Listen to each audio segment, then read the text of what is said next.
नमस्कार। देश नहीं झुकने देंगे में बहुत बहुत स्वागत आप सभी का। आपके साथ मैं हूं अमन चोपड़ा। देश में पहली बार एक राज्य के स्कूल इसलिए बंद हैं क्योंकि वहां कुछ लड़कियों को स्कूल में शिक्षा से पहले हिजाब चाहिए, स्कूल बंद करने पड़े हैं। देश में पहली बार एक राज्य में इसलिए पत्थरबाजी हो रही है क्योंकि मुस्लिम छात्राएं चाहती हैं, अब पता नहीं चाहती है नहीं चाहती है, उन पर दबाव है कि हिजाब पहनकर स्कूल में आने दिया जाए। देश में पहली बार एक राज्य में 3 दिन के लिए स्कूल कॉलेज बंद कर दिए गए क्योंकि शिक्षा के मंदिर में धर्म की दीवार खड़ी कर दी गई। देश में पहली बार एक राज्य में धारा 144 लगाई गई है क्योंकि शिक्षा व्यवस्था पर शरिया वाली सोच भारी पड़ रही है। शिक्षा पर शरिया वाली सोच भारी पड़ रही है। यह शिक्षा वर्सेस शरिया हो चुका है। सबसे पहले आपको कर्नाटक के शिमोगा से आई ये तस्वीर, फुल स्क्रीन पर एक बार ये तस्वीर दिखाइए। आपको हैरानगी होगी, हिजाब के लिए पत्थरबाजी हो रही है। अब ये देखिए, आप ये तस्वीर देखिए, हिजाब की मांग पर पत्थरबाजी। ये देखिए, पत्थर उठाया, पत्थरबाजी शुरू हो गई है। हिजाब की मांग पर पत्थरबाजी। मामला हिंसक हो रहा है, टकराव का है, उपद्रव की स्थिति है। स्कूल कॉलेजों में पत्थरबाजी, हिजाब पर विरोध प्रदर्शन और हिजाब की मांग को लेकर कुछ छात्र जो हैं वो कॉलेजों में स्कूल पर पत्थरबाजी पर उतारू हैं। स्थिति ऐसी हो गई है कि जिले में धारा 144 लगानी पड़ी है। हालात बेकाबू हैं। स्कूलों में हिजाब वाली मांग का विरोध भगवा स्कार्फ से हो रहा है। लेकिन ये तस्वीर एक बार फिर से ध्यान से देखिए। हमारा हैशटैग है सपोर्ट यूनिफॉर्म ड्रेस कोड। शिक्षा के मंदिर में धर्म की दीवार खड़ा करने वालों के खिलाफ आवाज उठाइए। स्कूल में हिजाब, कट्टरपंथ का नकाब, पत्थरबाजी, हिजाब की मांग पर पत्थरबाजी। हिजाब के लिए पत्थरबाजी क्यों? शिक्षा पर संविधान वर्सेस शरिया क्यों? स्कूल में हिजाब, कट्टरपंथ का नकाब। शिक्षा के मंदिर में शिक्षा से बड़ा कोई धर्म नहीं होता तो धर्म की दीवार क्यों? यानी कि कर्नाटक की शिक्षा व्यवस्था पर शरिया वाली सोच भारी पड़ रही है, पत्थरबाजी हो रही है। और इस सोच का भविष्य क्या होगा, इसके लिए आज आपको एक तस्वीर दिखाते हैं। ये तस्वीर देखिए, आप बहुत ध्यान से देखिएगा इस तस्वीर को। ये तालिबान राज की एक तस्वीर आपको पहले भी आपने देखी होगी, बहुत वायरल हुई थी। ये शिक्षा के तालिबानीकरण की तस्वीर है। इसमें होता ही है कि एक तरफ महिलाएं, एक तरफ पुरुष और बीच में एक दीवार, पर्दानुमा दीवार खड़ी कर दी जाती है। एक तरफ महिलाएं हैं जो कि हिजाब पहने हुए हैं और दूसरी तरफ वो साथ में पढ़ भी नहीं सकते। ये तालिबान राज, ये तालिबानकरण का। उसके बाद तो पढ़ने के लिए ही मना करती कि पढ़ना भी नहीं। अब मतलब आज हिजाब में दबाव बनाया जा रहा है कि बच्चियां हिजाब में पढ़ेंगी, कल कहेंगे कि लड़कों के साथ नहीं पढ़ेंगी, कोएड में नहीं पढ़ेंगी, परसों कहेंगे पढ़ना ही क्यों है।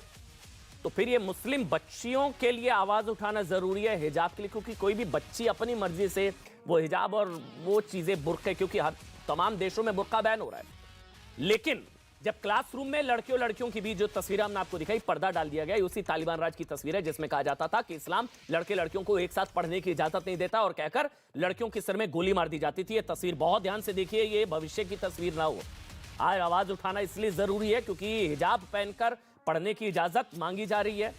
यूनिफॉर्म ड्रेस कोड होता है, कर्नाटक का कानून है, कर्नाटक एजुकेशन एक्ट 1983 धारा 133, जिसमें कहा गया कि समान पोशाक। और यूनिफॉर्म का मतलब ही होता है कि जिसमें चॉइस की कोई जगह नहीं होती। यूनिफॉर्म हर एक की चॉइस नहीं होगी, वो यूनिफॉर्म होती है, स्कूल्स में होती है। इसलिए uniform dress code, support uniform dress code. आज हमें तालिबान राज की तस्वीर इसलिए याद करनी चाहिए क्योंकि वहां शिक्षा में धर्म की जरूरत ढूंढी जाती है। कर्नाटक की तस्वीरें देश के लिए खतरा इसलिए क्योंकि शिक्षा व्यवस्था में शरिया वाली सोच की घुसपैठ हो रही है। स्कूलों को धार्मिक केंद्र बनाने की कोशिश हो रही है। कर्नाटक के मंत्री ने आशंका जताई है कि पूरे विवाद के पीछे मुस्लिम कट्टरपंथी संगठन, जिस तरह का विरोध प्रदर्शन, पत्थरबाजी, घातक हथियारों के साथ कल 2 लोगों को गिरफ्तार किया गया, टकराव वाली स्थिति है, भड़काने की कोशिश हो रही है। ये भगवा वर्सेस हिजाब हो रहा है। इसके पीछे एसडीपीआई का हाथ हो सकता है। ध्यान से सुनिए, एसडीपीआई का हाथ हो सकता है। कर्नाटक के मंत्री इस तरफ इशारा कर रहे हैं। वही एसडीपीआई है जिसका दिल्ली से लेकर बेंगलुरु दंगों के कनेक्शन का आरोप और खुलासा हो चुका है। इसी विवाद पर आज कर्नाटक हाईकोर्ट में भी सुनवाई हुई और कर्नाटक कोर्ट ने क्या कहा है बहुत ध्यान से सुनिएगा, क्योंकि कोर्ट से बड़ा कोई धर्म नहीं है, संविधान से बड़ा कोई धर्म नहीं है।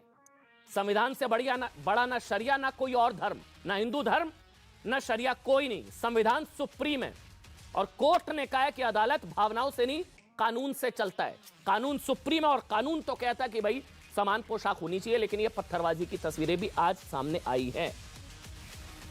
मेरे साथ एक बहुत बड़ा पैनल है, बहुत बड़ी डिबेट है, आप जानते हैं, बहुत ही विवादित है, बहुत ही संवेदनशील ये विषय है, इसलिए बहुत संभल कर अपनी बातों को रखना बहुत जरूरी है, सेंसिटिव इशू है। मेरे साथ कुनिका सदानंद जी हैं, जाना पहचाना चेहरा है बॉलीवुड का। कुनिका जी, बहुत बहुत धन्यवाद, आपने समय निकाला न्यूज 18 के लिए, स्वागत है आपका। मेरे साथ all India Muslim women personal law board की अध्यक्ष शाइस्ता अंबर जी हैं। शाइस्ता जी, आपका धन्यवाद। अंबर जैदी हैं मेरे साथ, और जाकिया सोमन है जो कि ट्रिपल तलाक के खिलाफ इन्होंने आवाज उठाई थी, और शुभराष्ट्रा भी मेरे साथ जुड़ चुके हैं। शुभराष्ट्रा, आप सबका बहुत बहुत स्वागत है। आप देख रहे हैं महिला पैनल है, बच्चियों की बात है, बेटियों की बात है, सारा बड़ा महिला पैनल। सबसे पहले मैं शाइस्ता अंबर जी आपसे शुरू कर रहा हूं।